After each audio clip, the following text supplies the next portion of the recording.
საგამშვიდობისა ძვირფასო ინტერნეტ მაყურებლებო. ერთ-ერთია ტელეკომპანია PKTV-ის გადაცემა საზოგადოება. მე გახლავართ ამ გადაცემის ავტორი და წამყვანი ბეძინა მესხი. ჩვენ დღევანდელი გადაცემის თემა არის იდეოლოგია.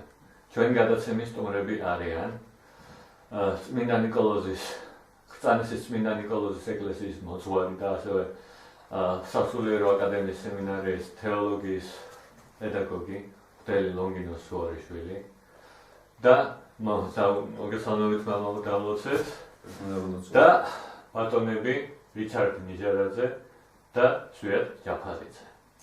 როგორც დასაწყისშივე აღვნიშნე, ჩვენი გადაცემის თემა არის იდეოლოგია, მაგრამ მანამდე გეტყვით, რომ სურვილები შეგიძლიათ დაგვიკავშირდეთ ტელეფონის პირდაპირ ეთერში, ტელეფონის ნომერზე 2-18-25-19. ვიმეორებ 2-18-25-19.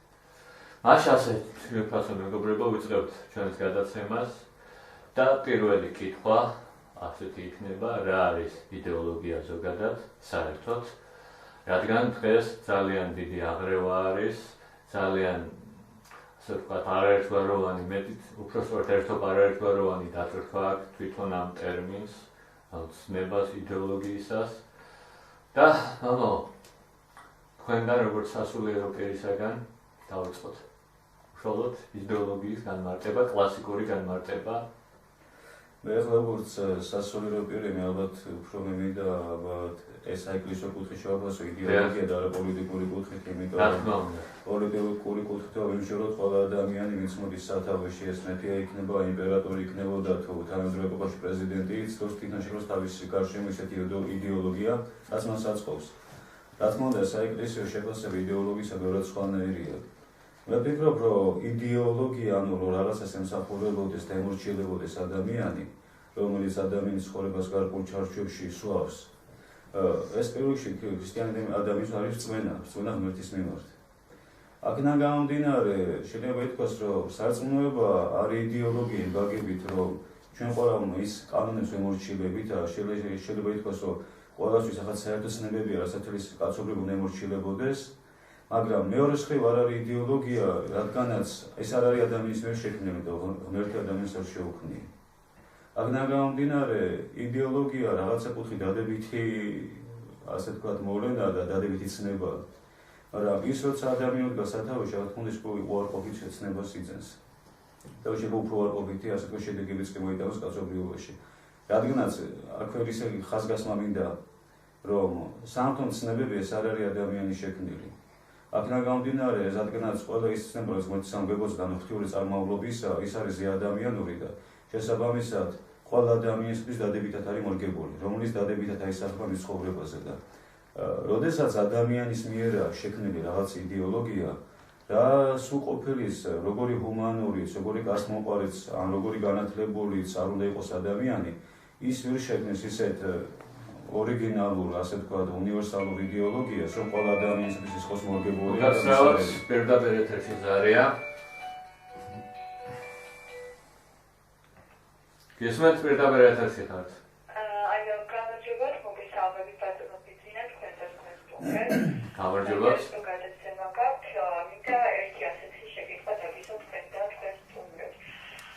შეიძლება გახსენით წინა რეჟიმისა და დღევანდელი ხელისუფლების იდეოლოგია, ანუ ხდება თანხმობა და რაშია განსხვავება და ისეთ თუ შეფასებით ვიპასუხეთ საერთოდ არსებობს თუ არა დღეს ჩვენს ქვეყანაში ასე ვთქვათ პოლიტიკური იდეოლოგია.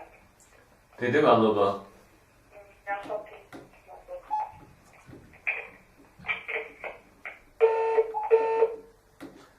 დაასრულეთ აზრი და შემდეგ ვიპასუხოთ. ფაქტობრივად მე დავასრულე ამის გამიჯვნა მინდოდა, რა ეს პოლიტიკური, ანუ ადამიანის მიერ შექმნილი იდეოლოგია რიცხვავს რელიგიური იდეოლოგიისაგან და ფაქტიურად ანუ რა სხვაობა მაჩი და რით უპირატესობს ვთქვათ რელიგიური იდეოლოგია, თუ შეიძლება მასაც იდეოლოგია ეწოდოს სარწმუნოებას რაღაცა კუთხით, თუმცა მე მაინც ვთვლი, რომ ეს იდეოლოგიაზე მაღლა დგას, ეს არის უბრალოდ იმიტომ იდეოლოგია მაინც ჩემი აზრით ასოცირდება ადამიანის მიერ რაღაც გამოგონილ რაღაცასთან, რასაც ის ემორჩილებოდა. ამიტომ რაღაცით მაღლაც კი დგას იდეოლოგიაზე, მაგრამ საბოლოო ჯამში ჩემი შეფასება იყო ესეთი.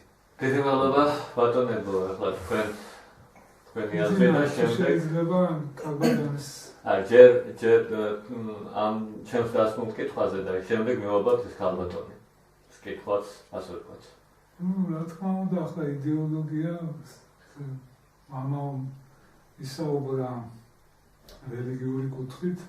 მე ვიტყვი უბრალოდ ეროვნული კუთხით მოკლედ ვიტყვი, რომ ჩემის აზრით ყველა თავმოყარე ერს უნდა გააჩნდეს თავისი იდეოლოგია, რომელიც დაფუძნებული იქნება ამ ერის წარსულზე, მის რელიგიურ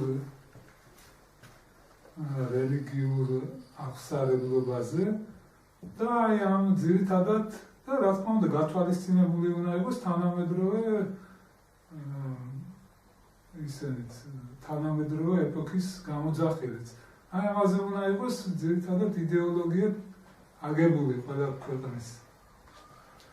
რაც შეეხება ქალბატონის დასმულ კაცრავად მაშინ ჯერ ბატონ რიჩარდსაც მიუწევს საშუალება ამ კითხვას, ჩემს დასმულ კითხვას უპასუხოს და შემდეგ უკვე სამივე ქალბატონს. რაც შეეხება იდეოლოგიურ მნიშვნელობას, იდეოლოგიის მნიშვნელობას, ჯერ თვითონ გავმართოთ ტერმინი იდეოლოგია, რას უგულისხმობს, თქვათ ეს არის ესე იგი ლოგოს ყველა მოგვიხსენებათ, რომ არის მეტყველება და იდეათა მეტყველება, ესე რომ ვთქვათ, ხომ? ეს ბერძნული წარმოშობის სიტყვაა. შეიძლება მას თავისებური ქართულ ზნეობაში თავისი მისტიური დატვირთვაც გააჩნდეს. ჩვენ ქართულებს ყოველთვის გვაჩნია ჩვენჩვენებული შეხედულება, თქვა სხვა საკითხთან ცნებასთან დაკავშირებით, რა თქმა უნდა, მაგრამ იდეოლოგია ეს ზოგადად არის ადამიანის მოსაზრებების, საზოგადოების, გარკვეული ჯგუფის, სახელმწიფოს ერის პოზიცია, გეგმა, მისი მოღვაწეობის მშობლობის გასაგრძელებლად, რომ ესე იტყვიან, დასახული გზა და გეზი. რისგანაც იგი ხელმძღვანელობს, იკვება სულიერად, ფსიქოლოგიურად, ზნეობრივად და ხასიათობრივად შეიძლება ესე ითქვას. თითქმის არ არსებობს არც ერთი არც დომინაცია, არც თქვათ სწავლება, სკოლა, ორგანიზაცია, თითქმის არ არსებობს პიროვნება, ინდივიდი, რომელსაც არ გააჩნდეს პირადი შეხედულება სამყაროზე და პიროვნული კონსტიტუცია. ეს ერთგვარად წარმოადგენს პიროვნულ იდეოლოგიას. და შესაბამისად ის დამოკიდებულება, რომ შეიძლება იყოს საზოგადოება ან ინდივიდი ან პიროვნება იდეოლოგიის გარეშე, მე პირადად წარმოუდგენლად ვიმაჩნია. იდეოლოგიის მნიშვნელობას ძალიან ობიექტურის და სუბიექტური დატვირთვაც გააჩნია. სუბიექტური თქვათ, რა თქმა უნდა, პიროვნული პოზიციიდან, მაგრამ ობიექტური ზოგადად საკაცობრიო ღირებულებიდან. თუნდაც როცა თქვათ, ცნება იდეოლოგოს ჩამოყალიბდა, აქ უკვე განისაზღვრა კონკრეტული სუბიექტის გეგმა და პოზიცია, როგორც წეგანვე განსაზღვრა დროსა და სივრცეში. შესაბამისად, ამ ფაქტორის ქვეშ მდგომარეობს ყველა ერი. თვითონ თუ ერს როგორც ცნებას, როგორც ნიშნავს, როგორც სუბიექტს განვიხილავთ, წარმოუდგენელია იდეოლოგიის გარეშე. რადგანაც ერთგვარად თვითონ ერს, ერად, მისი ერის იდენტობა ყალიბდება გარკვეული იდეოლოგიურ საფუძველზე. არის მსოფლიო ისტორიაში სხვადასხვა დამოკიდებულება, თქვათ, იმის თაობაზე, რომ რამ შექმნა ერი, თქვათ, შექმნა მაგალითად კონკრეტულმა გენეტიკურმა წარმომავლობამ, თუ ერი რასობრივი თვალსაზრისით უნდა განსაზღვროთ თუ კონკრეტული კულტურულ-ფსიქოლოგიური ხასიათიდან. პირადად ჩემი შეხედულება ამ შემთხვევაში, როგორც ერისა, პირდაპირ დაკავშირებულია იდეოლოგიასთან. ანუ შეიძლება იდეოლოგიას ასევე თავისი თქვა დომინანტი მენტალობაც მომნახოთ და დავარქვათ მენტალობა. მენტალობა და იდეოლოგია ფაქტობრივად ერთი მიმართულების, ერთი საფუძვლის თქვა ცნება. შეიძლება ქალბატონის მიერ დასმულ კითხვას მე ჯერ დავიწყებ ესეთ ეგრეთ წოდებული 9 წლიან მმართველობის დროს, ეს ვარდების რევოლუციიდან, რაც მოვიდა ეს ხელისუფლება, ჩემის აზრით მაგათი იდეოლოგია, შენიღბვის და იმის გარეშე კონკრეტულად იყო ბოლშევიკური, ესე რომ ვთქვა და მემარცხენე ტროცკისტული. აბსოლუტურად უგულებყოფილი იყო ეროვნული ინტერესები, ერის უბრალოდ თვითონ ერის ფაქტიურად ნიველირებას ახდენდნენ ქართველი ერის სურვილების და ქართული ერის თვითმყოფადობაზე თავიანთი იდეოლოგიაში გავლენა, რა თქმა უნდა, გლობალისტების სოფლიო გლობალისტების ფრთაში იყვნენ მაგენიც და ასე ვთქვათ, აგრესიულად ეწეოდნენ თავიანთი იდეოლოგიის პედალირებას, თავსმოხვევას ჩვენ ქვეყანაში რა, ეს აი გლობალისტურ მემარცხენე ტროცკისტული იდეოლოგიის პედალირებას ახდენდნენ. აი კარგად იცით, რომ აი ამ დროს დაიწყო უკვე ეკლესიებიდან რელიგიის როგორც საქმის ამოღება,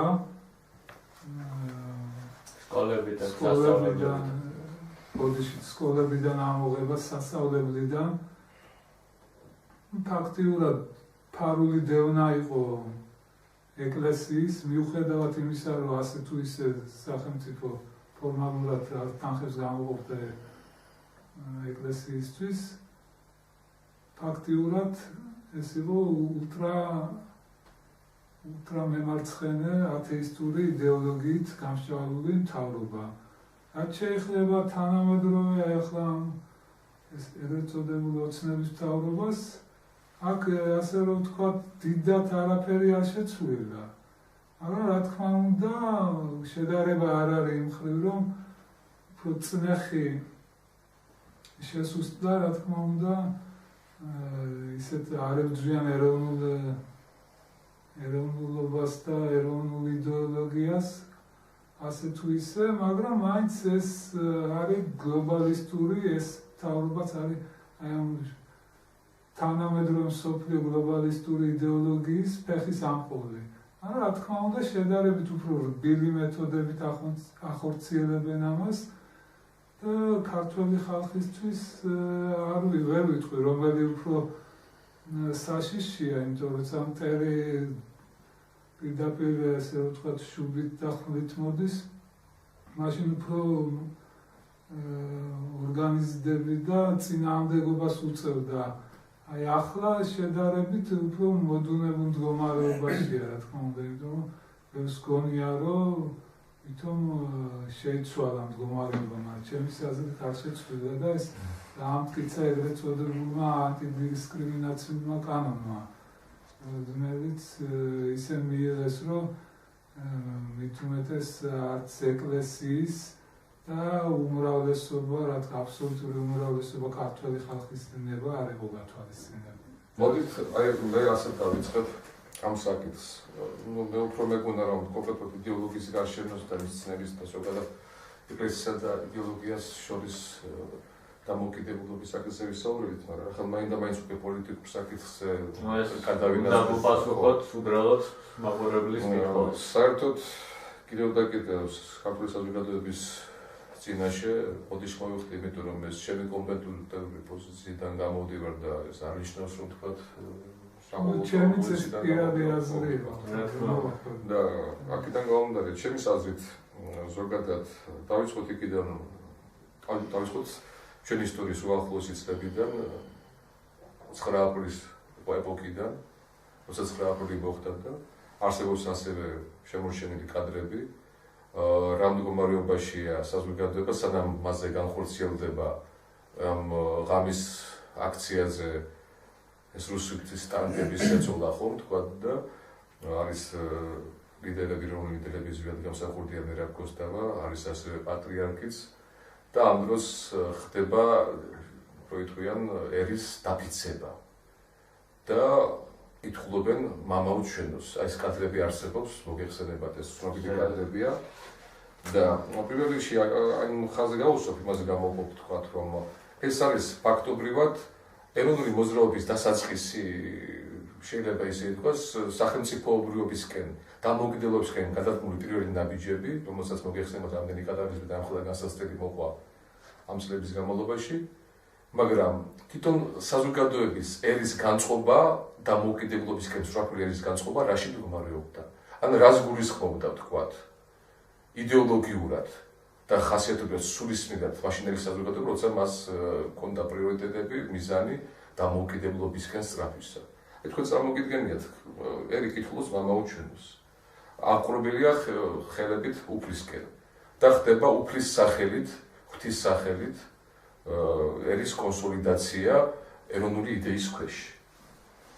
დღეს რა რეალობას ვხედავთ ჩვენ? აი საზოგადოება გამპირუნებული იყო იმისკენ, რომ მას ჰქონდა რაღაც სულიერი მისია, მას ჰქონდა გზნობა, რომელმაც იგი მას ჰქონდა თავისი თვითყოფადი ეროვნული ღირსება, გააჩნდა სულიერი თქვათ პრიორიტეტები, რომელიც უშუალოდ კავშირში იყო ქრისტიანობასთან და ფაქტობრივად ის მოსული ხალხი, რომლებიც იჩოქებენ და მამაუჩვენოს კითხულობენ და ასე იწყებენ დამოუკიდებელი ქვეყნის პირველ ფურცლებს, სულაც არ ფიქრობდნენ ალბათ დამერწმუნებით არც ევროატლანტიკურ სივრცეში გაწევრიანებაზე, არც თქვათ საერთაშორისო კანონმდებლობის მიღებაზე, არც რა თქმა უნდა ანტიდისკრიმინაციულ კანონზე და საუბარი უკვე ზედმეტია რუსეთთან უკან დაბრუნებაზე და დღესაც რომ არის გარკვეული თქვათ კონკრეტული ჯგუფების მხრიდან ასეთი წარმოადგენა რომ იქნებ დაუბრუნდეთ რუსეთს.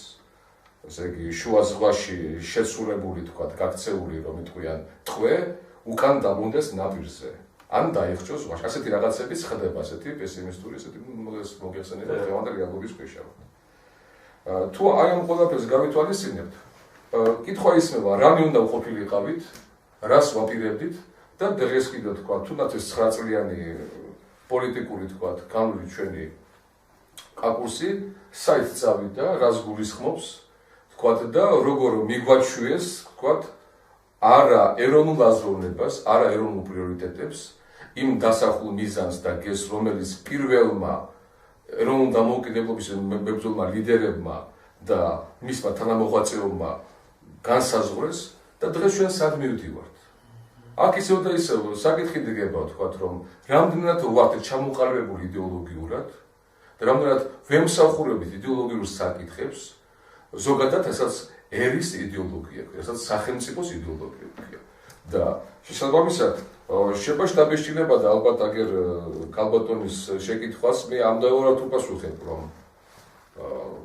მე მგონი ყველამ დამეთანხმებით, რომ არც ერთი და არც მეორე მთავრობა და ყოველ შემთხვევაში ზვიად გამსახურდია მთავრობის შემდგომ ყველა დანარჩენი შემდგომი მთავრობები ამ ეროვნულ იდენტობას და ეროვნულ იდეოლოგიის გზას არის აცდენილი და მათი პოლიტიკური მსვლელობა მიემართება სხვა პოლიტიკური თვალსაწიერში და სხვა გეზით არის წასული. ეხლა თუ თქვათ შეკითხვა იმაში მდგომარეობს, რომ რომელი მთავრობა ჯობია, თქვათ, რომელმა მთავრობამ მოუტანა ეკონომიკური ყოფიერება უკეთესი, თქვათ, საზოგადოებას, სოციალური მდგომარეობა გაუმჯობესა, თქვათ, ეკონომიკური მდგომარეობა გაუმჯობესა და თქვათ, სახელმწიფო აღშენდა და ასე. ეს კიდევ სხვა საკითხებია, მაგრამ ახლა ჩვენ თქვათ, იდეოლოგიაზე გვაქვს საუბარი. პირდაპირ შეგვიძლია განვაცხადოთ, რომ არც ერთი გამსახურდიას მთავრობის შემდგომი მთავრობები ეროვნულ იდეას არ ემსახურებიან.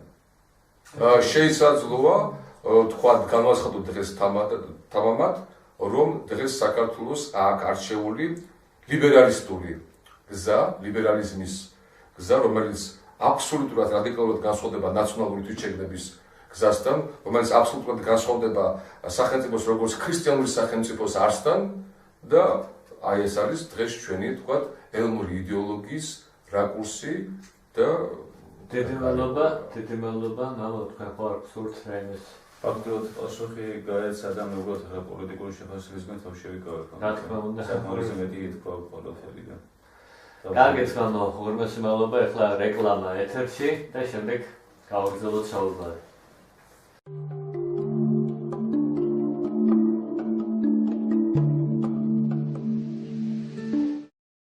კეთი სესიაშვილი ჟურნალისტური გამოძიების ცენტრი, იგივე ჟურნალისტები და იურისტები ჩვენი უფლებების დასაცავად და ჟურნალისტური გამოძიების ინტერნეტ გამოცემა პრესკავკასია-ჯი, ინტერნეტ ტელევიზია PK-TV, იგივე პრესკავკასია-ჯი TV მდებარეობს თბილისი ჩუბინაშვილი 79-ში პირველი სართული. ან დაგვიკავშირდეთ. ცხელი ხაზი 2961529 2182519 ვიმეორებ 2961529 2182519 კლებული სახით გამოვალთ. ინტერნეტ ტელევიზია PK-TV, იგივე პრესკავკასია GTV და ინტერნეტ გამოცემა პრესკავკასია-ჯი. ჩვენ არ მოგატყუებთ, ჩვენ ილიას გზით მოვდივართ დევიზით მამული ენას არწმუნოება. ჩვენივე თავი ჩვენადვე უნდა გვეყუდნოდეს. იკითხეთ გამოცემა და გვიყურეთ ჩვენ. ჩვენ მოვდივართ, მომავალი ჩვენია.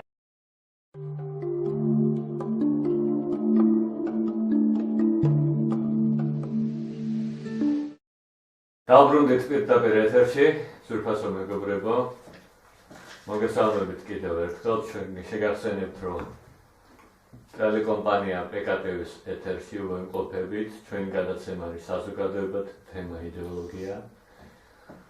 და ჩვენი სტუდიის ტელეფონის ნომერი არის ის, რომელთაც ჩვენ შეგიძლიათ დაგვიკავშირდეთ პირდაპირ ეთერში 218-25-19. და ჩვენ საუბრობდით საკმაოდ საინტერესო თემაზე, საკმაოდ საინტერესო საკითხზე, რადგან თვითონ თემა იდეოლოგია არის ძალიან მრავლის მომცველი და მე მინდა დავსვა შემდეგი შეკითხვა და პირდაპირ, რადგან ჩვენი ისტორიიდან, ჩვენი დღევანდელი მდგომარეობიდან გამომდინარე და პოზიციიდან რა პოზიციაც აქვს დღეს საქართველოს მოსახლეობის ძალიან დიდ ნაწილს, ეს არის ეროვნული იდეოლოგია. იმის ნაკლებობა დღეს და მე მინდა დავსვა ესეთი შეკითხვა, რომ და მამო დავიწყო თქვენგან, რადგან არსებობს ორი ძალიან კარგი ჩამოყალიბებული თეზა. ერთი არის მამული ენას არწმუნოება, რომელიც თავის დროზე ქართველებს დაგვიტოვა ილია ჭავჭავაძემ, დღეს წმინდა ილია მართალმა და ასევე ჩვენი უწმინდესი და უნეტარესი პატრიარქის ილია მეორის მიერ ნათქვამი ღმერთი სამშობლო ადამიანი. თუ შეიძლება მამო დავიწყო თქვენგან და პარალელები ამ ორ თეზას შორის. საინტერესო საკითხია, თან ქართულ საკითხიც არის, ახლა როცა ჩვენ კონკრეტულად ეროვნულ, ანუ შეგვეთქვას ქართულ იდეოლოგიაზე უნდა ვისაუბროთ. ყოველ შემთხვევისათვის ერთი საერთო საკითხები არის, მე ახლა მაინც მინდა რომ ასე ვთქვათ საეკლესიო კუთხით ვისაუბრო. ეროვნული იდეოლოგიაზე საუბრისას ერთ რამე გავითვალისწინოთ, რომ რადგან საქართველოს კონკრეტულად სახელმწიფოებრივად რაც მიიღო ქრისტიანობა, მართლმადიდებელი ქრისტიანობა, მას შემდეგ სარწმუნოებისათვის არ უღალატია და შეიძლება იყოს თავისი ეროვნული იდეოლოგია მთლიანად დააბრძნა მართლმადიდებელ სარწმუნოებაზე. რაც რა თქმა უნდა მის ყოფის ცხოვრებაშიც კი აისახა, ხელოვნებაშიც, კულტურაშიც და მის ყოველდღიურ ცხოვრებაში ქართველი ადამიანის.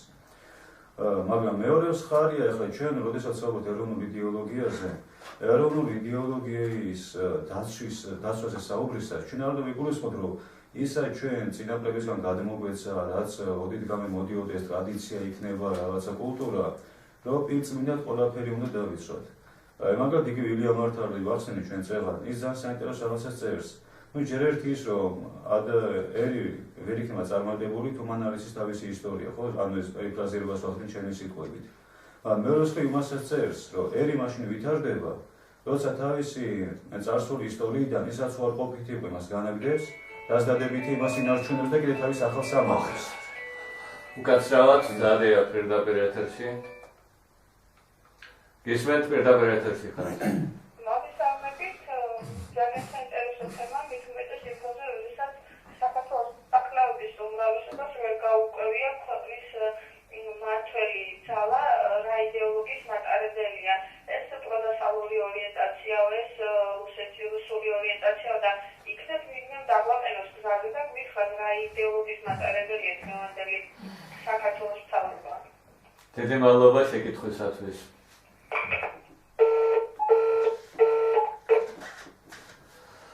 როგორც ყოველთვის, ჯერ უპასუხოთ ჩემს დასმულ შეკითხვაზე, შემდეგ მაყურებელს. გთხოვთ მამაო, მე ფაქტიურად შეიძლება ითქვას, რომ რეზიუმეს გავუკეთებ ჩვენ ნათქვამს, ანუ ამით ისე თქვა მინდა, რომ ეროვნული იდეოლოგია ჩვენ არ უნდა გავაიგივოთ ვიწრო, ასე ვთქვათ, რაღაცა შოვინისტურ შეხედულებებთან. მოდი ამ სიტყვას ვამბობ. ანუ ჩვენ არ უნდა შეგვეშინდეს, ვთქვათ, თუნდაც, ასე ვთქვათ, რამე სიახლის შეძენის. ანუ რაც დადებითია.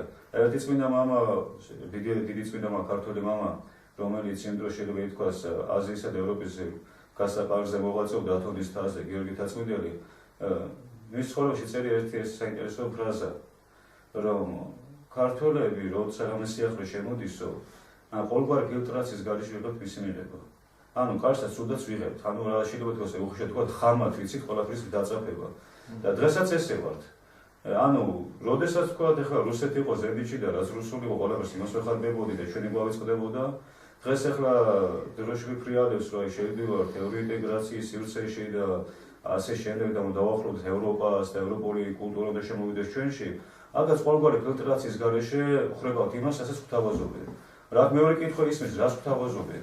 რაღაც სამწუხაროა, შთაბეჭდილება იქნება ისეთი, ნუ ახლა ტელევიზიით უფრო მეტად, ანუ ვინც არ გადის საქართველოს ფარგლებს გარეთ, მე მოსახლეობის ფენაზე მაქვს საუბარი, ვისაც არ შეხება თქვა კულტურულ ადამიანებთან, არა ასე ვთქვათ, მონაწილეობს რაღაც კონფერენციებზე, განესაბამება მქონია შეხება მუცხვერებთან და იცით, რეალურად მთლად ესე არა, რომ იქ ყველაფერი გადაგვარებულია, ყველაფერი წაშლილი და ანუ თავის ღირებულებებს იქაც პატივსაცემენ, ისტორიას და ასე შემდეგ. აი ეს ჭუჭყირად შემოდის პირდაპირ მე ესე ვიტყოდი. თვითონ იმათაც არ უნდათ ეს. ამიტომ ჩვენ ესეთი ასოცირება არ უნდა გქონდეს, რომ ეს ყველაფერი ასე ვთქვათ, იქ მიღებულია და დაკანონებულია და ჩვეულებრივი ნორმაა და ამიტომ ჩვენ თუ გინდა გავხდეთ ევროპელები, ამ ჭუჭყში უნდა გავისვაროთ. კი, რა თქმა უნდა, ძალიან მომრეობა არის ესეთი. არა მარტო ჩვენოთ სოფლიოში ეს იდეაა, მაგრამ ეროვნულ, ასე ვთქვათ, ფასეულობებს ყველგან პატივს მიაგებენ. ამიტომ ვფიქრობ, რომ ქართული ადამიანი მაშინა ძლია, რომელიც ის კი არ შეშინდება, ანუ კი არ ჩაიკეტება თავის თავში. მას შეძლო ფილტრაციის უნარი, ანუ შეძლოს მიიღოს კარგი და განაგრძოს ცუდი. და ამასთან არ დაიწყოს თავისი წარსული დადებითი, რაც სინამდვილესთან გადმოგვეცა. ვფიქრობ, ერი ასე ვითარდება და მისი იდეოლოგიის განვითარებას აი ეს მიდგომა უწყობს ხელს. ნუ ვფიქრობ, რომ ამას სხვა დიდი შრომა ჭირდება, დიდი მოღვაწეობა, უფლის დაბურა, რაც ფაქტიურად დღეს ცოტა ასე ვთქვათ, კატასტროფული მდგომარეობები მკუთხით, რომ მომავალთაობას მაქვს საუბარი, რომ შრომის უნარიანობას მოკლებულია და ანალიტიკურ აზროვნებას სამწუხაროდ თანამედროვე ადამიანი. ამის გარეშე კი ნორმალური ეროვნული იდეოლოგიის შექმნა წარმოუდგენელად იმაში მეკირადეთ. და ყველაზე მთავარი წონასთან იყოს ადამიანი ახლოს, ჩვენ მასე დავაფუძნეთ, მის გარშე ჩვენ შექმნით რანაირი ეროვნული იდეოლოგია ჩვენ შემთხვევაში. მოგმასი მადლობა, ბატონო რიჩარდ.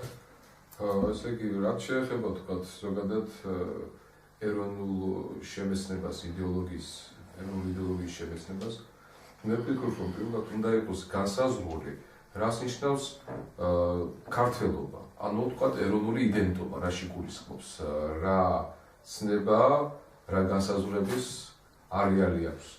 რადგან ჩვენ ახლა მომძანა, რომ რა თქმა უნდა, ერი აგრძელებს თავის ისტორიულ გზას და ყველა ერს აქვს უფლება, რომ იგი განვითარდეს. ანუ განვითარების გზაზე, ცივილიზაციის გზაზე, მან თავისი დაბიჯები თქვათ გადადგას.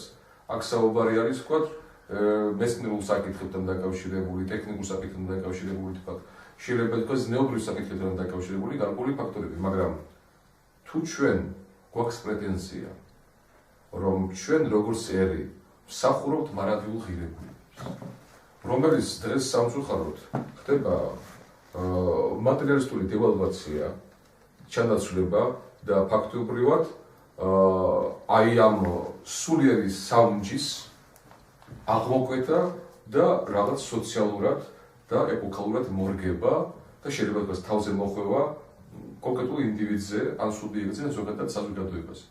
აი ეს უკვე სხვა საკითხია თქვათ. როცა ჩვენ ვლაპარაკობთ ეროვნულ ღირებულებაზე და სხვადასხვა მინდა ხაზი გაუსვა ქართული ეროვნული ღირებულება, ქართული ნაციონალიზმის საკითხი მინდა ხაზი გაუსვა. ძალიან განსაკუთრებული ფენომენი, თუნდაც ნაციონალიზმი ქართულ ცნობიერებაში თითქმის არც არსებობდა ისტორიის მანძილზე, მაგრამ ქართულს არ ქონდა არასოდეს გართულება, რომ დაემტკიცებდნენ, რომ იგი ქართველია. დღეს ისეთი ეპოქაში ვცხოვრობთ, რომ ჩვენ გვიწევს დავამტკიცოთ, რომ ჩვენ ვართ ქართველები. და შემოვიდა ეს განსაზღვრება ტერმინი ცნება ნაციონალიზმის და უკვე ჩვენ ძალადნებურად ხელს ვკრავენ ჩვენი ისტორიის და წიაღის მქონე ერს, რომ გავხდეთ ნაციონალისტები და სხვა გზა არ აქვს, რათა ვთქვათ, ეს საუნჯე, ეს მოყოლებული 1000-სლოვანი თქვათ, ჩვენი ეროვნული განვითარების, ზნეობრივების და ხასიათობრივების საუნჯე შევინარჩუნოთ. ეხლა კითხვა ისმევა კიდევ და კიდევ, თქვათ, ეს კითხების ციკლი ალბათ დაურეველია, იმიტომ რომ ყველა საკითხს თავისი თქვათ, ახსნა და მნიშვნელი გააჩნია, ხო? საით მივდივართ ჩვენ? რას უგულისხმობთ ჩვენ, თქვათ, ჩვენს ეროვნულ თვითშეგნებაში? რას ნიშნავს ქართველი, როგორც თვითონ ნიშნები სუბიექტის სამყაროში? რას ნიშნავს ჩვენი ეროვნება? შესაბამისად, რასაც ნიშნავს ჩვენი ეროვნება, აქედან გამომდინარე განსაზღვრულია ამ ეროვნების მისია, საზოგადოებრივი, მსოფლიო საზოგადოებრივი მისია და შესაბამისად აი ამ მისიას გააჩნია გარკვეული იდეოლოგია. აი სამწუხაროდ დღეს ხდება ისეთი პოლიტიკური ზეწოლა საქართველოზე, ქართველ ერზე და მე ვიტყოდი უფრო მეტად, უფრო რადიკალური ხდება ამ საკითხში, დისკრიმინაცია ხდება როგორც ენის. ალბათ ეს შეიძლება ერთგვარად გლობალიზაციის, აი როგორც წინასწარ გლობალიზაციის ნაყოფია, იმიტომ რომ ეს მულტიკულტურალიზმის ხანა დაგვიდგა და ცდილობენ რომ თქვათ შევყარონ ერთ დიდ რო იტყვიან საწარმოში, ერთ დიდ გაერთიანებაში, რაც ჩემი საზრით აი ამ გადმოსახედიდან, ამ რეალობიდან, ამ თანმიმდევრობით, რასაც თქვათ დღესდღეობით ვხედავ, არ უნდა იყოს განსაკუთრებული ყოფილი საბჭოთა კავშირის. ჩემი საზრით, იმიტომ რომ თვითონ ერის არსობრივი მნიშვნელობა იკარგება. აი ჩვენ სხვათა შორის ტრიბუნებიდან ხშირად გვესმის ხოლმე რატომღაც კოსმოპოლიტიზმის რაღაც გარკვეულწნება და განმარტება და იყვნენ თქვა რამოდენიმე პოლიტიკოსი კიდევაც გაკადნიერდნენ და მე ესე ვიტყვი რომ გაკადნიერდნენ ჩხალებში უფრო აგრესიულად. როცა თქვა ვაჟაბშეობას იხენებენ კოსმოპოლიტიზმის თვითონ და ქართულ განმარტებაში, ქართულად განმარტებაში. დიახ, ვაჟაბშეობას დავით ახტები მას კარგად არის განმარტებული კოსმოპოლიტიზმის ეროვნული პოზიციიდან, ეროვნული ერისკაცის პოზიციიდან, მაგრამ მინდა ვთქვათ, რომ დღეს ამის ვაჟას განმარტების გამოყენება პირდაპირ პროფანაცია ხდება, ანუ ვთქვათ, რაცაც ვაჟა გულისხმობდა, რაცაც ვაჟას ფიგურა სამყაროში და ამ ეთნოში განსაზღვრა თავის ბუნებით და ხასიათობრივობით, ნამდვილად ვერ შეეგუებოდა იმ კოსმოპოლიტურ წესდებას და ხასიათობრივობას, რომელსაც დღეს ვთავაზობენ თვითონ და ვაჟაბშეობას ეგეთ. აი ეს მთელი ეროვნული ღირებულებების გაშარჟება და გაფეთიშება ხდება ძალიან უაზროდ და ლოგიკურად. მადლობა ბატონო ზვიად, თქვენ რას იტყვით და ბარემ თქვენგან დავიწყოთ მაყურებელზე კითხვაზე პასუხის გაცემა. ანუ ერთდროულად ორივე კითხვას უნდა ვაპასუხოთ. ჩემსაც მაყურებელი. ფაქტიურად ამოწურავად ისაუბრეს მამამ და რიჩარდმა. მეც დავამატებდი რომ ეროვნული იდეოლოგია ჩვენ მაინც რახან 16 საუკუნოვანი და ცოტა მეტიც ქრისტიანული მართლმადიდებლობის აღსარებლობის ატარებელი ერი ვართ. ამიტომ რა თქმა უნდა ქვაკუთხედი ჩვენი იდეოლოგიის უნდა იყოს ქრისტიანობა, მართლმადიდებლობა. ასევე ჩვენი იდეოლოგიით, ეროვნული იდეოლოგიით ჩვენ შეგვიძლია გამოვიყენოთ ქართველთა აი ასე ვთქვათ ტრადიციები, ჩვენი ადათები და ამის მიხედვით ჩვენ ეროვნულ იდეოლოგიაში ამის მიხედვით სახელმწიფომ ააწყოს თავისი იდეოლოგია. ჩვენ ქართველები თავიდანვე ყოველთვის მარტო ის ჩაკეტილი ერი არასდროს არ ყოფილვართ. ყოველთვის ვიყავით გახსნილი, ძალიან ტოლერანტული და თავარი ეს იყო რომ ქართველ ერს ჰქონდა კავკასიაში არა მარტო ქართველობა არა იმას კი არ ქმნიდა მარტო რომ თავიანთ თავს და თავიანთ ერზე ფიქრობდა და ჩვენ მარტო ჩვენ თავზე ზრუნავდით. საქართველოს ჰქონდა აღებული ესე რომ ვთქვათ ხმამაღლა არ გამოვიდეს, მაგრამ აი ხმამაღლაც გამოვა მთელი კავკასიის შემაკავშირებელი ფუნქცია და მისია. ქართველობის მისია იყო, რომ აი ეს ჩვენი ქრისტიანობა ეს კარგად ჩანს, რომ აუცილებდა ქართველობა აუცილებდა მარტო აი მთელ კავკასიაში ქრისტიანობას, ჩვენი მოძმე ხალხი, რომლებიც საუბედუროდ ხალხები, ჩრდილოეთ კავკასიელი ხალხები, რომლებიც საუბედუროდ ჟამთა სულამისე მოახდინა, როცა დასუსტა ჩვენი ქვეყანა, დაუკარგეთ ზეგავლენა და ფაქტიურად ეს ქრისტიანები იყვნენ, დაიკარგა ქრისტიანობა ჩრდილოეთ კავკასიაში და მოეძალა მეორე რელიგია და ეს ასე რომ ვთქვა ქართველებს ეს ჩვენი სასიცოცხლო სივრცე წაართვა ისლამურმა რელიგიამ და სულ სხვა იდეოლოგიამ. ამიტომ ჩვენი აზრით ქართველებამ უნდა დაიბრუნოს ეს ფუნქცია ჩრდილოეთ კავკასიის და არა მარტო ჩრდილოეთ კავკასიის, ამიერკავკასიის წინამძღოლობის, როგორც სულიერი ისე ეკონომიური მე ვფიქრობ მეთაურობის ზვიად რომ ეს ცოტა დიდი ვთქვათ დიდი ხნით განაცხადია ვთქვათ რომ მან წინამძღოლობა დაებრუნოს იმიტომ რომ ჩვენ ზოგადად შენ უპირველეს ყოვლისა ვსაუბრობთ ჩვენ ეროვნული მდგომარეობის შენარჩუნებაზე რა ვთქვათ თუ კავკასიის წინამძღოლობაში ჩამოყალიბებაზე ბატონზე ბარემ მაყურებელსაც ვპასუხობ მაყურებელს ახლა კითხვაზე ფაქტიურად მე პირველი კითხვაზე გავაცი ნაწილობრივ. ახლა ეს დღევანდელ მთავრობას იდეოლოგია ცოტა ძნელია განსაზღვრო, აი მართლა მიჭირს რა ხალხის, რა იდეოლოგიის მატარებლები არიან, რა თქმა უნდა, შიგნით პატრიოტები ვერ ვიტყვი, რომ მარტო ისინი არიან დღევანდელ მთავრობაში, რომ მარტო გლობალისტები და რაღაც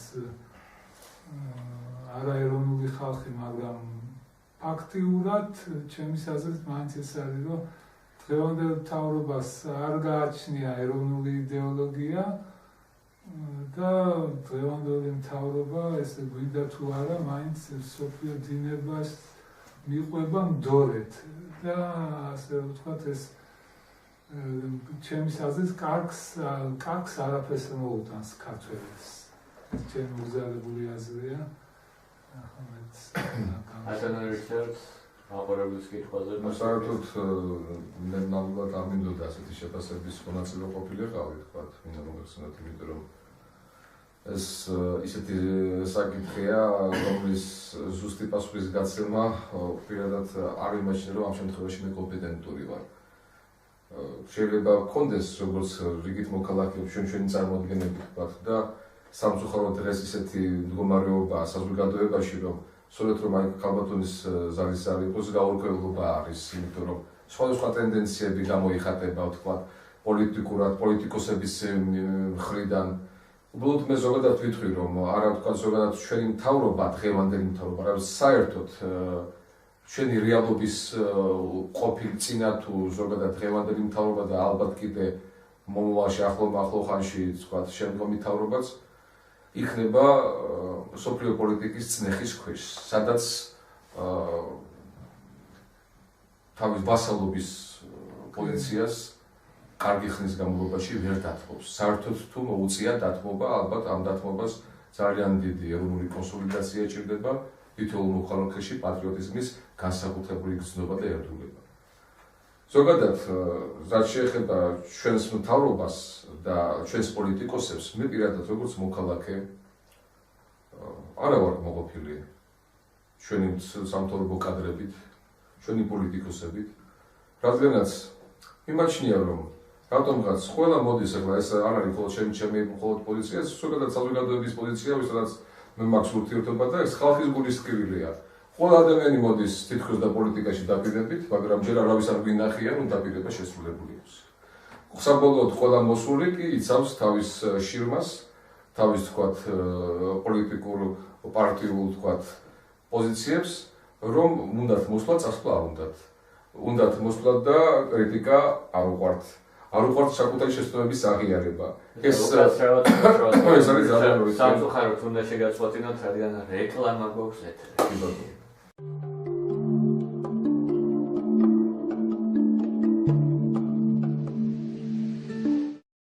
კეთი სესიაშვილი ჟურნალისტური გამოძიების ცენტრი, იგივე ჟურნალისტები და იურისტები ჩვენი უფლებების დასაცავად და ჟურნალისტური გამოძიების ინტერნეტ გამოცემა პრესკავკასია-ჯი, ინტერნეტ ტელევიზია PKTV, იგივე პრესკავკასია-ჯი TV მდებარეობს თბილისი ჩუბინაშვილის 79-ში პირველი სართული. ან დაგვიკავშირდეთ. ცხელი ხაზი 2961529, 2182529, ვიმეორებ 2961529, 2182529. კლებული სახით გამოვალთ. ინტერნეტ ტელევიზია PKTV, იგივე პრესკავკასია-ჯი TV და ინტერნეტ გამოცემა პრესკავკასია-ჯი. ჩვენ არ მოგატყუებთ, ჩვენ ილიას გზით მოვდივართ დევიზით მამული ენას არწმუნოება. ჩვენივე თავი ჩვენადვე უნდა გვეყუდნოდეს. იკითხეთ გამოცემა და გვიყურეთ ჩვენ. ჩვენ მოვდივართ, მომავალი ჩვენია.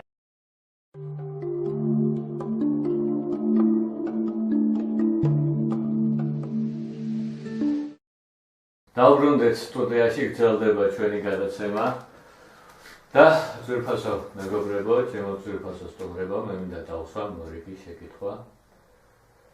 და ეს იქნება ასეთი, რადგან ჩვენ გადაცემის თემა არის საკმაოდ სპეციფიკური, პოპულარული და ჩვენ ცოტა ხნის წინ ვსაუბრობდით ეროვნულ იდეოლოგიაზე. ამიტომ მე და არ არსებობს ქართული იდეოლოგია და ქართული კაცი საერთოდ ცალკე აღებული ქონდეს სარწმუნოება და რომელიმე იდეოლოგიური მიმდინარეობა, მით უმეტეს თუ ის არის პირდაპირ და უფრო ზუსტად რო ვთქვათ, მჭიდრო კავშირში ეროვნულ იდეოლოგიასთან და ამიტომ მე მინდა დავაკავშირო ახლა დღეს უკვე ძალიან დისკრედიტირებული, უფრო ზუსტად რო ვთქვათ, სახელგატეხილი ამ მამანთა და მამანთა წყალობით თემა დემოკრატია. მისი კლასიკური განმარტება. საერთოდ იმ იდეოლოგიასთან, რასაც ნორმალურ, ცივილიზებულ იდეოლოგიასთან და დასვა ასეთი შეკითხვა. აი, ჩამოვყალიბებ ახლა შემდეგნაირად. საერთოდ არსებობს 10 მცნება და მათ შორის ერთ-ერთი პირველი დავიწყებ და რომ გიყვარდეს მოყვარდი შენი, ვითარცა თავი შენი. შემდეგ ილია ჭავჭავაძის მიერ ნათქვამი, წმინდა ილია მარქსის მიერ ნათქვამი. ამ ნათქვამი, როდესაც მან საერთოდ ზოგადად უთხრა ახალგაზრდებს, რომ სიცოცხლე შენი ჩემო ძმაო, არც შენია, არც ჩემი, არც დედისა და არც მამისა, არამედ იგი სამშობლოს ეკუთვნის. ამას დავუმატებ დემოკრატიის კლასიკურ განმარტებას, ეს ნიშნავს სახელმწიფოებრივ აზროვნებას და მოიცავს, რომ აკეთე ყველაფერი ის, რაც გინდა ვაყოთ შენი ქვეყნისა და ხალხის საკეთილდღეოდ და ბოლოს ვიტყვი ესეთ რაღაცას, რომ ადამიანის ცხოვრების არსი საერთოდ არის შემდეგი: ცხოვრება და მოღვაწეობა ღმერთის სადიდებლად და სამშობლოს საკეთილდღეოდ. და ეს შეგნებულად ჩამოვთვალე ეს ყოველივე, რადგან პირდაპირ კავშირშია ერთმანეთთან, იმიტომ რომ თუ არ გეყარება შენი მოყვასი, შენი ქვეყანა, არ იქნები შენი ქვეყნის პატრიოტი, ვერ იაზრონებ სახელმწიფოებრივად და ვერაფერ ღირებულს, მარადილულს ვერ შექმნი. ეს შესაბამისად, მამაო, მე მინდა დავიწყო თქვენგან ამ კითხვას, ასე ვთქვათ, ცელ კითხვაზე პასუხის მოსმენა. გასაგებია, რაც საინტერესო თეზისები იქნა დასახელებული, ჩამოყალიბებული. ერთს ვიტყვი, რომ აი მაგალითად იაკობ მოციქული თავის ერთ-ერთ ეპისტოლეში წერს ესეთ რაღაცას, რომ ადამიანი, რომელიც მოწყალე არის თავისი სახეობისათვის და ამ დროს სხვების მიმართ იჩენს მოწყალებას, ეს არის მოჩვენებითი. იმიტომ ადამიანი, რომელიც არ არის მოწყალე თავისი სახეობისთვის, ის მოწყალე იქნება სხვისთვის. ანუ ამით რის პარალელის გავლა მინდა, რომ ჩვენ დღეს გვაქვს ესეთი რაღაცა მოწოდებები, რომ ტოლერანტები ვიყოთ, შემწყნარებლები და ასე შემდეგ და საკუთარს არცემთ პატივს. და როცა ადამიანი საკუთარს არცემს პატივს, ღირებულება იქნება ეს, ოჯახის წევრი იქნება თუ თავისი ძმა, მით უმეტეს, რა თქმა უნდა, მისი პატივისცემა ვერ გადავა სხვაზე. ან ეს უკვე არის ჯანსაღი მიმართულება. ან ყოველთვის სხვისი სიყვარული, სხვისი პატივისცემა იწყება საკუთრის სიყვარულით და პატივისცემით. ან სწორი მიმართულებით რა თქმა უნდა. ანუ ამით რისი თქმა მინდა, რომ არის რაღაცა ცნებები, რომელსაც ეროვნულს ვერ დაარქმევ. მაგალითად, უნდა ისცენება, რომ მოგაუკეთებ სხვას იმას, რაც არის და შენ თავს გაუკეთებ, ზოგადად საკაცობრიო ცნება. ანუ ზოგადად ადამიანები ერთმანეთში ჰარმონიულად ცხოვრობდნენ, აი პირველი ცნება არის ეს, რომ იზრუნო იმას და სხვას არ გაუკეთვის, რაც არ გინდა შენ რაღაცამ გაგიკეთოს. და ყოველთვის ცდილობდნენ, რომ შენ გაუკეთოს სხვას ის, რაც გინდა რომ შენ გაგიკეთო. ამიტომ კიდევ ვამბობ, რომ ეროვნული, ასე ვთქვათ, იდეოლოგია რაღაცა საკითხი შეიძლება იყოს ვიწრო ეროვნული, თქვა თავისი კულტურაში, ან მეცნიერებაში, მაგრამ არის ის ასოთი უნდა მიჩაჭულიყო ზოგადად საკაცობრიო იდეოლოგიასთან. რა თქმა უნდა, პირველ ეს არის ღმერთისწვენა, ღმერთისწინების დაცვა, ასე მარტო ქართველებისთვის არ არის, შემოვლიან რუსებისთვის და ასე სხვა ეროვნებისთვის და ასე ზოგადად მეორე ადამიანის პატივის მიღება. რა თქმა უნდა, სახელმწიფო, რა თქმა უნდა, აი ამაში ხელს უნდა უწყობდეს, რომ ადამიანებმა განახორციელონ ერთმანეთში ასეთი ჰარმონიული ურთიერთობები. აი ჩემი შეფასება არის ესეთი, რომ ანუ ეს ეროვნული იდეოლოგია აუცილებლად დაფუძნებული იყო ზოგადად საკაცობრიო იდეოლოგიაზე, თუ შეიძლება ასე ითქვას. დიდი მადლობა, ბატონო რიჩარდ. ასე იგი, მე რამდენიც გავიგე დემოკრატიის რაობაზე იყო საუბარი თქვენის. ჭიდრო კავშირში არის მეთქი ერთმანეთთან დემოკრატია და სხვა დანარჩენი, რაც ჩამოთვალა. საერთოდ რა არის, იცით, დემოკრატიის საკითხის გამარტებისას, რა თქმა უნდა, ჩვენ უნდა ისტორიული რაკურსიც გამოვიყენოთ, იმიტომ რომ მოგიხსენებათ, დემოკრატიის განსაზღვრება დღესდღეობით უკვე არის სხვადასხვანაირი. ანუ ყველა ეპოქაში სხვადასხვანაირ მნიშვნელობას მოიცავდა.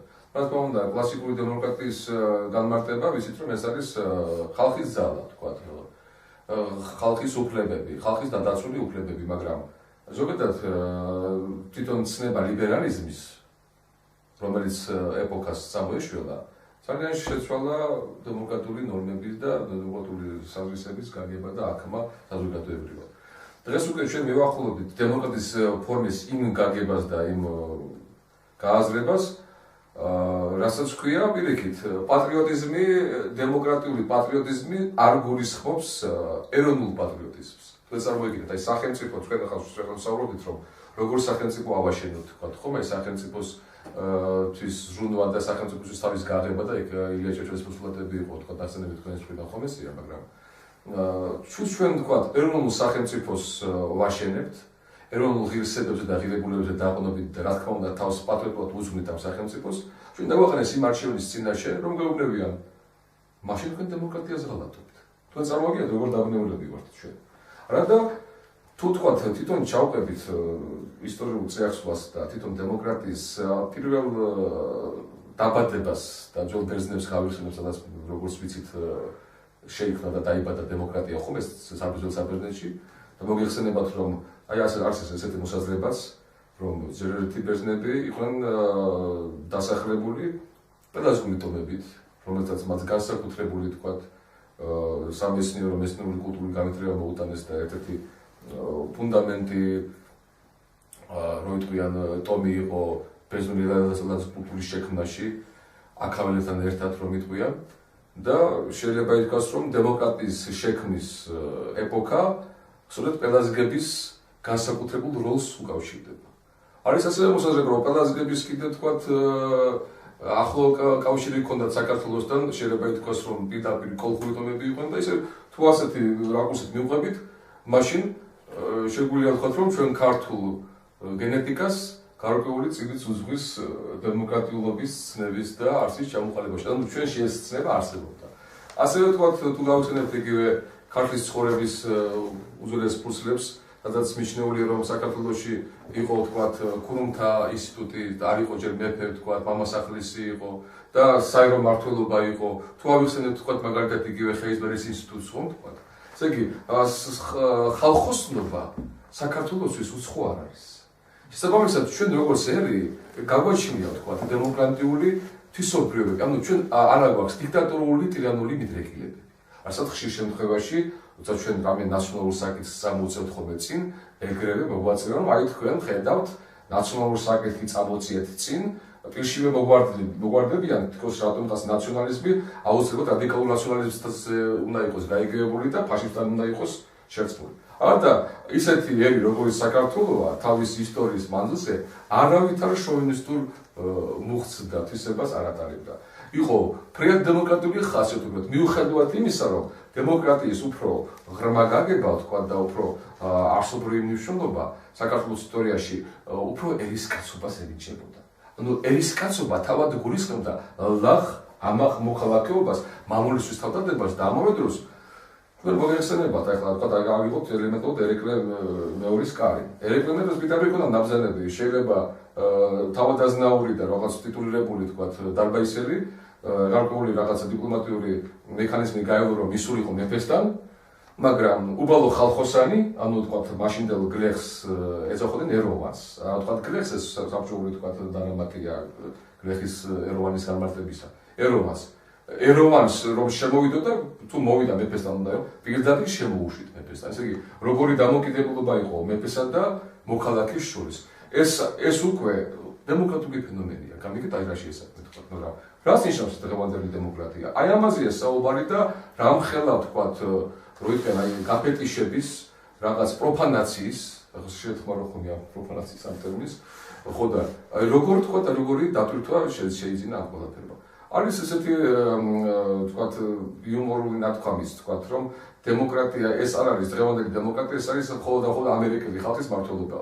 ანუ თქვა ამერიკელი ხალხის ტირანია მსოფლიოს. ასეთი რაღაც იუმორების არსებობს თქვა. მე პირადად როგორც მოქალაქე ვეკუთვნი ევროამერიკული თქვა კულტურის, ცივილი კულტურის კურსის თაყვანისცემას. მაგრამ შესაძლოა ეს თაყვანისცემა და ეს თქვა მისი საზოგადოებრივი თუ ეროვნული განვითარების, სახელმწიფო განვითარების სისტემა მე გამოვიყენო ჩემი ეროვნული ინტერესების სასარგებლოდ, ხომ შეიძლება? მაგრამ თუ მე მთავაზობენ ისეთ დემოკრატიას, ჩემი ეგრეთ წოდებული მეგობარი ქვეყნები, რომელთანაც მე ინტეგრირება მსურს და მათი პოლიტიკის და მათი პედაგოგიკის თქვა შეთვისება მსურს, თავაზობენ ისეთ კურსს, რომ დემოკრატია გულისხმობს იმას, რომ დაემორჩილო ჩვენს მიერ დირექტივებს. მე არ ვთვლი თავს დემოკრატიული საზოგადოების წევრად, თუ თქვათ ამას ქვია დიდი ძლიერი სახელმწიფოების დირექტივა ჩემს მოქალაქეობრივ პიროვნულ შეხედულებებზე, ხასიათებზე და ჩემს ფუნდამენტურ ეროვნულ კულტურაზე. აი ესეთი არის ჩემი დამოკიდებულება დემოკრატიის მიმართ. გავამარჯოს დემოკრატიას, მაგრამ წმინდა კლასიკური გაგებით და იმ ღირსების და ეროვნული ინტერესების შენარჩუნებით, რომელსაც ჩემი ერისშვილობა მევე და ჩვენმე ყველას ვკარნახობს. რა თქმა უნდა, კიდევ ერთხელ ეს მცირეს დავამატებ, თქვა თუ არ გამიძდეს ამის პასუხის გარშემო საუბარი და ასე მიმაჩნია, რომ ჩვენ როგორც ერი, ჩვენ სვალაშორის წეგან ეს საკითხი, მაგ საკითხამდე არ მივედით და არ დავაკონკრეტებთ და ეხლა მინდა რომ რეზუმეში ეს თქვა. ჩვენ როგორც ერი განვისაზღვრებით არა ლოკალურად პირადი ეროვნული თქვა ხასიათების მსახურების თქვა ყოფ ერად სოფლიოს სივრცეში, არამედ ზოგად საკაცობრიო ისტორიული მისიის მოღვაწე და მომქმედი ერნი ვართ. რას ნიშნავს ზოგად საკაცობრიო მისია? ზოგად საკაცობრიო მისია პირველ რიგში ქართულ ეროვნულ მოდელობაში მდგომარეობს იმ კულტურულ ფასეულობებში, რომელიც ჩვენ გაგვაჩნდა სულიერი ფაქტობით, სულიერი ღვაწლით. აი ამ სულიერი ხასიათობრიობა, რომელიცაც ჩვენ იდენტიფიცირებას ვახდენთ, რომ მე ვარ ქართველი და მე დღევანდელობას არ ვიტყვი, რომ თქვა თუნდაც ემიგრანტი თქვა უცხოეთში ქართველი შემთხვევით აღმოაჩნდა და ქართველი ხარ ძმაო, ქართველი ვარ შენი ჭირიმე. აი ესეთი თქვა ემოცია, რომელიც მამულიშვილს სადმე შეხვედრის ასე უფლებოდა, დღეს მინდა გითხრათ, რომ აღარ არსებობს. რატომ? იმიტომ რომ გაფეთიშდა, იმიტომ რომ იკარგება ზოგად ჩვენი ეროვნული ხასიათობრივების არსი, რომელიც არის ზოგად საკაცობრიო მისია გააჩნია სულიერი კულტურის შესანარჩუნებლად და კაცობრიობისთვის გარდასაცემად.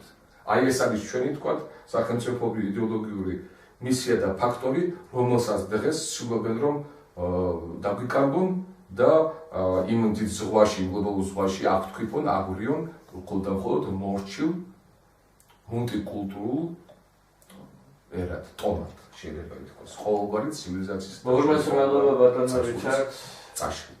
შესანიშნავი საუბრისთვის, ბატონო ზვიად. მე ახლა ბევრი ლაპარაკა რიჩარდმა ძალიან კარგად, უბრალოდ მოკლედ რამეში არ მინდა დავეთანხმო, რომ რატომღაც საერთოდ აღიარებულია, რომ ვითომ დემოკრატიის კლასიკური ჩამოყალიბდა საბერძნეთში, მაგრამ ჩემი პირადი აზრით ეს მცდარი არის, იმიტომ რომ აი რა არის ბერძნული დემოკრატია, ხო, რო ავიღოთ. პოლისი ვიწრო მოქალაქეები, რომლებისთვისაც არის დემოკრატია და პარადოქსია, მაგრამ აი ცალკე მონები და ცალკე ქალები. აი ეს ჩემი აზრით აბსურდია, რომ აი ეგეთი სისტემას უწოდეთ კლასიკური დემოკრატია. როცა დემოკრატიას არ უწოდებ ჩვენ მას ჩვენ არა, ესეა მიღებული, რომ აი აღწერ ეპოქალურ მოვლენას, ბატონო ზვიად. მაგრამ ამ დროს ახლა ბერძენები რო არიან ისტორიაში განმარტებას გავაკეთებ. ჩემი კითხვის განმარტებას გავაკეთებ. მე ვიგულისხმე, როდესაც კითხვა დავსვი, რომ ეროვნული იდეოლოგია, ის რაც ჩვენ გვაქვს გასისხორცებული, ძველებებში გამიხდარი, არ არის შორს დემოკრატიის კლასიკური განმარტებისაგან, არამედ ის ჭიდრო კავშირია. ჭიდრო კავშირია, მე პირიქით, აი რა მინდა ვთქვა, ჩემო ვიძინა რომ პირიქით, აი ქართული იდეოლოგიაში და ქართულ წიაღშია დაბადებული ეს დემოკრატია ჭეშმარიტი და არა ბერძნულში და ინდოევროპულში და იმ წიაღში. ანუ შენ გინდა ვთქვათ, რომ ევროპულში არ არის დაბადებული? არა, ჩემის აზრით ეს ქართულ ერში თავიდანვე იყო ეს დემოკრატიული საწყისები, აი თავიდანვე ძვალსა და დილში იყო. ეს თვითონ ისტორიულ წყაროებიც ამას ადასტურებს, ჯერ კიდევ სტრაბონს აქვს ნათქვამი, რომ ჯერ თვითონ მეფეც ირჩეოდა იქ, მეფის გვარი, მართალია გვარიდან, მაგრამ მეფეც ირჩეოდა, არა იმის მიხედვით, აი როგორც ევროპაში მე შემოვიდა ჩვენგან ევროპიდან, უფროსი აზიიდან, უფროსი ვინც იყო, შვილი ან ტახტის მემკვიდრე, არამედ ვინც იყო ღირსეული. იქიდან ირჩეოდა გვარიდან მეფე. ასევე სტრაბონს აქვს აღწერილი კარგად, რომ აი იგივე სვანებთან, როცა საბჭო მართავდა 300 კაციანი ყრილობრაზე ყველა მოქალაქეს ჰქონდა უფლება. ოჯახიდან თუ ქალი იყო უფრო ღირსეული, ყრილობაზე მიდიოდა ქალი დეპუტატად და არა მამაკაცი, მაგალითად ოჯახის უფროსი. ეგეც არის წყაროები პირდაპირ მიგვითითებენ. სრული თანასწორობა ქალსა და კაცს შორის, მხოლოდ ქართულ სამყაროში იყო. მხოლოდ ქართული სამართლის ძეგლები რო ვთქვა, მოვიყვანოთ. იგივე სისხლის სამართლის დანაშაულზე თუ მაგალითად კაცი მოპარავდა ქურდი და ის ჯარიმა ქონდა გადასახლების სიტყვაზე ერთი ძროხა, ის ქურდი რომელიც მოპარავდა ქურიებს, ესე იგი ქალს, სადაც მამაკაცი არ იყო, მის ჯარიმა იყო 2 ძრო გადასახლებული. ესე იგი, ქალი პირიქით უპირატესობა ჰქონდა მიცემული და ქალი არავითარ შემთხვევაში დისკრიმინირებული არ იყო. ქართული სამართლის ქართული მენტალობაში და ეს ქართულ სამყაროში და ჩვენ რას ხედავთ ევროპაში? ევროპაში ქალმა ხმის უფლება მიიღო მე-19 საუკუნის ბოლოს. მანამდე ევროპაში ქალს არ ჰქონდა ხმის უფლება. როცა ჩვენ ქართველ ხალხს ეს ჰქონდა თვითონ სტრაბონის აღწერა პირველ საუკუნეებში და მანამდეც. ეს აბსოლუტურად თვითონ ის არის.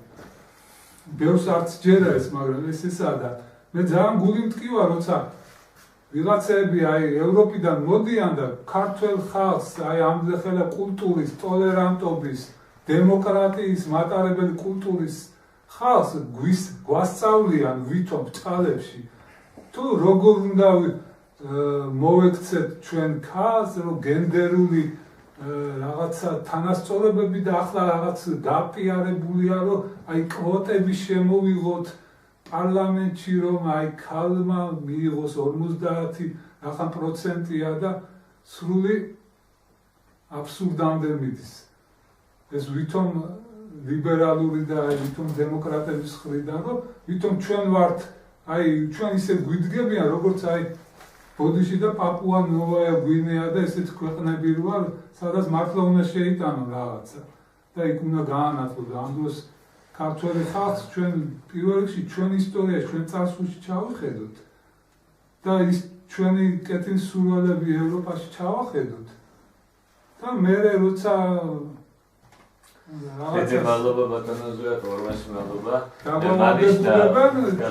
მანიშნა ოპერატორმა, რომ ჩვენ დრო ეწურება ძალიან ცოტა დრო დავჭა და მე უბრალოდ არავშავს ეხლა ადამიანები ვართ, პირდაპირ ეთერში საუბრობ, ცოცხალი საუბარი მიდის და მე უბრალოდ მომინდა უბრალოდ დავსვარ ჩემი შეკითხვის ბოლო ნაწილი გავიმეორო და კონკრეტულად რა, რომ ადამიანის არსი ცხოვრების არის ცხოვრება და მოღვაწეობა ღმერთის სადიდებლად და სამშობლოს საკეთილდღეოდ და მამალ თქვენიდან დავიწყოთ, რაც შეიძლება მოკლედ და შემდეგ თქვენ. ფაქტიურად ბატონო მეცნიერებმა დაასახელეთ ადამიანის ცხოვრების არსი. რა თქმა უნდა, მისი ადამიანის ცხოვრება განპირობებული უნდა იყოს უპირველეს ყოვლისა ღმერთის სადიდებლად და თავის სამშობლოს საკეთილდღეოდ და სამშობლოს კეთილდღეობაში მოიაზრება სწორედ იმ ძირითადი პრინციპების დაცვა, რასაც ქვია მოყვასის სიყვარული, როგორც საკუთარი თავის სიყვარული. წერან დემოკრატიაზე ვისაუბრეთ, აქ უბრალოდ პატარა განმარტებაში მინდა გავაკეთო, რომ დემოკრატია, რა თქმა უნდა, ჩვენ წავხვიდო ბერძნული სიტყვიდან თავის პირდაპირ გაგინიშნავს სახალხო მმართველობას, მაგრამ სახალხო მმართველობას მაინც ასე თქვა, სჭირდება ვიღაცა მეთაური, ვინც ასე თქვა, კარნახობს, ანუ მოუწოდებს იმ პრინციპების დაცვისაკენ, რასაც ქვია დემოკრატიულობა. ანუ ყველა ადამიანს შეიძლება თავის პირადული შეფასება ჰქონდეს და ესე ვერ იქნებოდა. მე მაინც მივიჩნევ, რომ რა თქმა უნდა, ამ მხრივ ეკლესია ის ორგანო, საინც ადამიანი ცხულდებოდეს აი ძირითადი პრინციპებით და ასე თქვათ იმ შეხედულებებით, რომ მან შეძლო სრულფასოვანი შეგვექოს დემოკრატიული თუ სრულფასოვანი იდეოლოგიური ცხოვრება. მოგესალმება, ბატონო რიჩარდ. მე ასეთი თქვათ პოზიციით დავაფიქსირებ, ადამიანის ცნობიერება უნდა მიემართებოდეს განვითარებისკენ. ადამიანის ცივილიზაცია, თქვათ საკაცობრიო გზა არის განვითარებისკენ სწრაფვა. მაგრამ ეს განვითარებისკენ სწრაფვა აუცილებლად უნდა იყოს გააზრებული იმ სულიერი და მორალური ღირებულებით, რასაც ადამიანის ცოტა მისი პიროვნული და სტრუქტურის შემავალი და არსობრივი ნაწილი და მნიშვნელი ქვია. ეს სულიერი გზა და სულიერი შემეცნება აუცილებლად დაკავშირებულია რელიგიასთან. რელიგია ჩვენ ქართველებს გაგვაჩნია. ჩვენი ქართული რელიგია არის ქრისტიანობა. ეხლა თქვათ ვიღაცა შემედავება რელიგიას არა აქვს თქვათ ნაციონალური ნიშანი, რა თქმა უნდა, ქრისტიანობას არა აქვს ნაციონალური ნიშანი, მაგრამ ჩვენს ერს, ჩვენი ერის კულტურულ ფენომენს, ჩვენი ერის ზოგადად ზნეობრივ, ხასიათობრივ ნიშნებს აქვს პირდაპირი დამოკიდებულება, პირდაპირი თქვათ დაახლოებულობა საყრდენი ქრისტიანული რელიგიის და ხასაზრისის სახით. შესაბამისად, ჩვენ განვითარების გზა უნდა ვეძიოთ ჩვენი წინაპრებისადმი იმ სულიერი პრინციპების საფუძველს, რასაც ქრისტიანობა და ჩვენი ეროვნული სარწმუნოება. Ორმესი მადლობა ბატონო ზოიათ. მეც ყველაფერში დავეთანხმები რიჩარდს, რა თქმა უნდა, პირველ რიგში ჩვენ ქრისტიანობა არის ჩვენი ესე რომ ვთქვათ ის მანათობელი მზე, რომლისკენაც ქართველიერი 16 საუკუნეა მიდის და იმედი მაქვს, რომ კიდევ რამდენი საუკუნეც დარჩა სამყაროს აღსასრულამდე ამ გზას გაყვება ბოლომდე. და რა თქმა უნდა, ჩვენი გზა არის ქრისტეს გზა და ქართველმა ერმა იმედი მაქვს, რომ აი ამ გზიდან არ გადაუხვევს. ორმესი მადლობა ბატონებო. ამალონგინოს პირველ რიგში თქვენ ერთ-ერთ ორმეს მადლობას მოგზაურობისათვის და საზოგადოებას შევახსენებთ, რომ ძვირფასო ინტერნეტ მაყურებლებო, ეთერში იყო ტელეკომპანია ეკატევის გადაცემა საზოგადოება. მე ახლა ვარ ამ გადაცემის წამყვანი და ავტორი ბიძინა მესხი. ჩვენი სტუმრები იყვნენ წმინდა ნიკოლოზის ეკლესიის მოძღვარი და სასულიერო აკადემიისა და სემინარიის კანონიკური სამართლის პედაგოგი მღვდელი ნომენიუს ფლორიშვილი და ასევე ბატონები რიჩარდ ნიჟარაძე და სვიად ჯაფარის. და ტრადიციისამებრ ძვირფასო მეგობრებო, გემშვიდობებით ეკატევის დევიზით ჩვენ მოდივართ, მომავალი ჩვენია.